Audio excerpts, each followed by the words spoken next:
বিদেশে কেন হিন্দি শিখতে হয় এই থাম্বনেইলে একটা ভিডিও তৈরি করেছিলাম। তো অনেকের অনেক মত আছে বা অনেকে অনেক মতামত দিয়েছেন। আমি প্রথমে যখন ভিডিওটা তৈরি করছিলাম তখন আমি এই প্রস্তুতি নিয়েই তৈরি করেছি যে আমি অনেকের গালি খাবো, প্রচুর গালি আসবে। কিন্তু আমাকে অবাক করে দিয়ে আপনারা যেটা করেছেন সেটা আসলে কল্পনাতীত।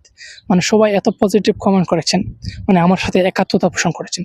তো অনেকে আবার দ্বিমত করে পোষণ করেছেন, কিন্তু গালি দেননি, এটা আসলে এটা পজিটিভ বিষয়। হিন্দি এবং উর্দু নিয়ে আমি যে পরিস্থিতির সম্মুখীন হয়েছি সেটা আপনাদেরকে ধাপে ধাপে জানাবো ইনশাআল্লাহ।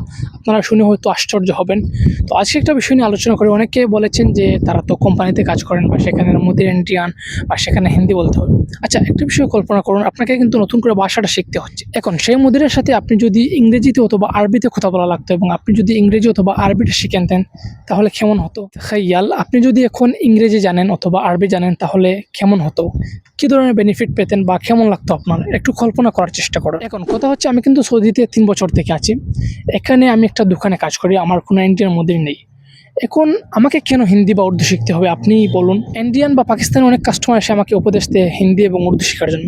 কিন্তু আমি কেন হিন্দি অথবা উর্দু শিখব? মানে আপনি যদি বলেন যে সবার সাথে কথা বলতে হবে বা সবার সাথে একটু কনভারসেশন করার জন্য, আপনার কাস্টমার ধরে রাখার জন্য আপনাকে হিন্দি শিখতে হবে, তাহলে আমি চাইনিজ ভাষা শিখি না কেন? ফিলিপিনি যারা আছে তাদের ভাষা আমি শিখি না কেন? বা আমি মালায়ালাম ভাষা শিখি না কেন? কেন আমাকে শুধু হিন্দি বা উর্দুই শিখতে হবে? আবার অপরদিকে আরেকটা বিষয় লক্ষ্য করুন, আমি যখন অন্য কোনো এক দোকানে যাই তখন কি তারা আমার সাথে বাংলা বলে? তখন কি তারা কাস্টমার ধরে রাখার জন্য বাংলা শিখে? না। তাহলে আমাকে কেন কাস্টমার ধরে রাখার জন্য হিন্দি বা উর্দুই শিখতে হবে?